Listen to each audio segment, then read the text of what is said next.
आज हम बात करेंगे एक किताब के बारे में जो है the 7 habits of highly effective people, जिसके ऑथर है स्टीफन कॉनवे। स्टीफन कॉनवे अपने 25 साल के वर्क एक्सपीरियंस में अलग अलग जगह पर काम कर चुके हैं और अलग अलग लोगों से मिले हैं, और उन्होंने एक कॉमन चीज सब में नोटिस किया था कि जितने हाई अचीवर्स हैं उनकी लाइफ में एक अजीब सा खालीपन है। अब ऐसा क्यों है, ये स्टडी करने के लिए उन्होंने पास्ट के 200 साल में लिखे गए बहुत सारे सेल्फ हेल्प और साइकोलॉजी से रिलेटेड किताबें पढ़ी और एक हिस्टोरिकल कॉन्ट्रास्ट नोटिस किया। वर्ल्ड वॉर 1 से पहले सक्सेस को इस तरह से देखा जा रहा था कि जिसका भी चरित्र और सिद्धांत बहुत ही मजबूत है वो लाइफ में सक्सेसफुल है, वेयरएज वर्ल्ड वॉर 1 के बाद ये पूरी तरह से बदल गया। उसके बाद लोगों की पर्सनालिटी, उनका पब्लिक इमेज और उनके पास कितना पैसा है, इन चीजों को सक्सेस मानना शुरू कर दिया लोगों ने। ऑथर का ये कहना है कि आप अपने कैरेक्टर और प्रिंसिपल्स को छोड़ दें तो आप एक सक्सेसफुल इंसान कभी भी नहीं बन सकते। इसके बाद उन्होंने ये किताब लिखी जिसमें ये कहा गया है कि आपको सक्सेसफुल होने के लिए अपने कैरेक्टर और प्रिंसिपल्स को साथ लेकर चलना है, और जिसके बेस पर उन्होंने 7 हैबिट्स डेवलप की हैं जो इस किताब में एक्सप्लेन की गई हैं। ये 7 हैबिट्स आपकी मदद करती है स्टेट ऑफ डिपेंडेंस से इंडिपेंडेंस पे पहुंचने के लिए और फाइनली स्टेट ऑफ इंटरडिपेंडेंस पे पहुंचने तक। मार्केट में बहुत सारी सेल्फ हेल्प बुक्स अवेलेबल हैं जिनका ये कहना है स्टेट ऑफ इंडिपेंडेंसी सबसे ज्यादा हाईएस्ट अचीवमेंट है, बट यहाँ ऑथर ये कहते हैं कि स्टेट ऑफ इंटरडिपेंडेंस आपको कहीं बेहतर रिजल्ट देगा स्टेट ऑफ इंडिपेंडेंस से। यानी कि आप अगर लोगों के साथ मिलकर काम करते हैं तो वो ज्यादा अच्छे रिजल्ट्स प्रोड्यूस करता है अकेले काम करने के बजाय। Habit number 1, being proactive. यहाँ प्रोएक्टिव का मतलब सिर्फ एक्शन लेना नहीं है, बल्कि प्रोएक्टिव का मतलब ये है कि आप ये माने कि आपकी लाइफ के लिए सिर्फ आप जिम्मेदार हैं, कोई और नहीं। बहुत बार होता है कि हमारे सारे एफर्ट्स के बाद भी कुछ एक्सटर्नल फैक्टर्स की वजह से हम लोग वो काम पूरा नहीं कर पाते। उस सिचुएशन में आप कैसे रिस्पॉन्ड करते हैं मैटर वो सबसे ज्यादा करता है।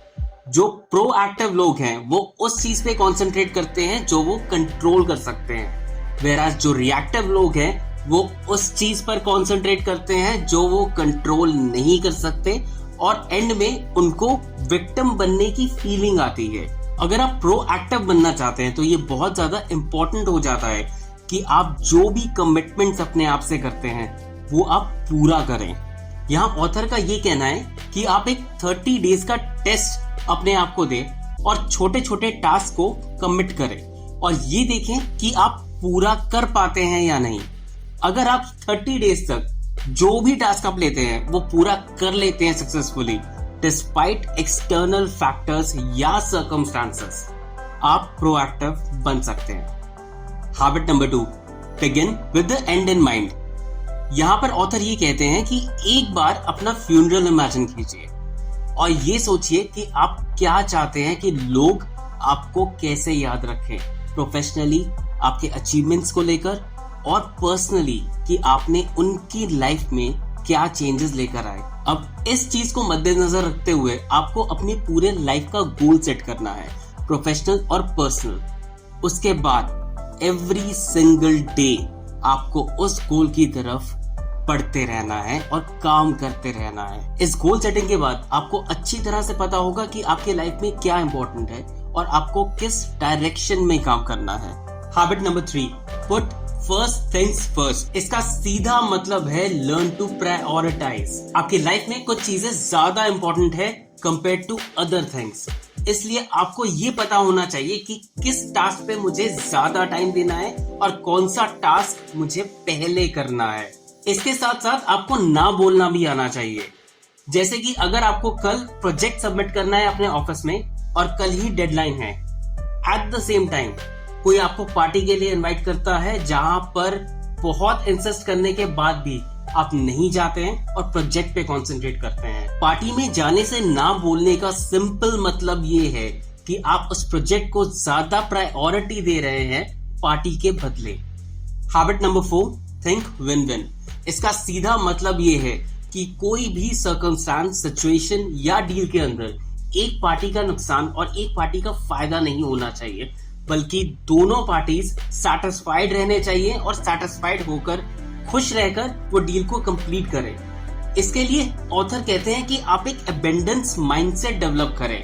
अबंडेंस माइंडसेट का मतलब ये है कि हमारे पास इनफ है ताकि हम दोनों पार्टीज को सैटिस्फाइड करके और खुश करके आगे बढ़ सकें और डील को क्लोज कर सकें। At the end of the day दोनों पार्टीज को ऐसा लगना चाहिए कि दोनों ने कुछ ना कुछ जीता है इस डील से। Habit number 5, first seek to understand then to be understood.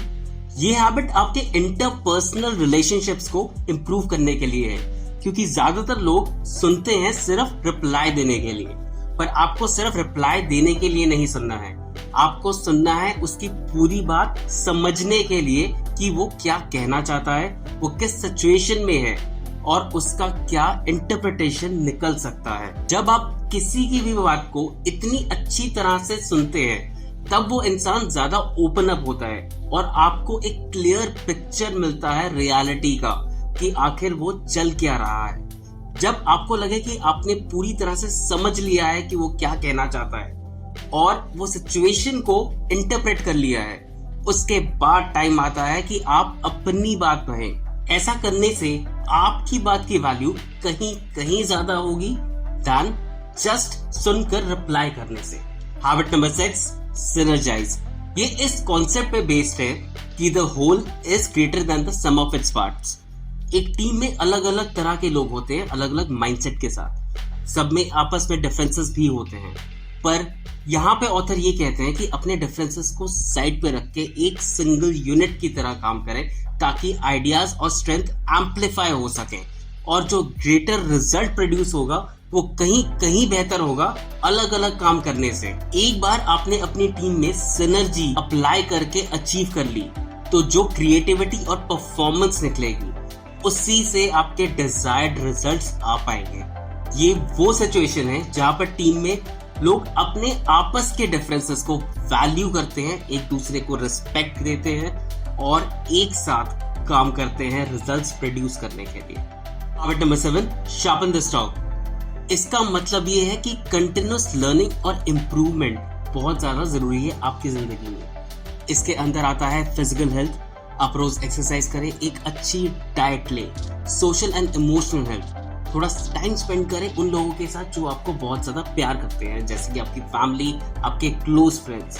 Spiritual health, जिसके लिए आप मेडिटेशन, योगा, ब्रीदिंग एक्सरसाइजेस ऐसा कुछ भी कर सकते हैं। और आखिर में मेंटल हेल्थ।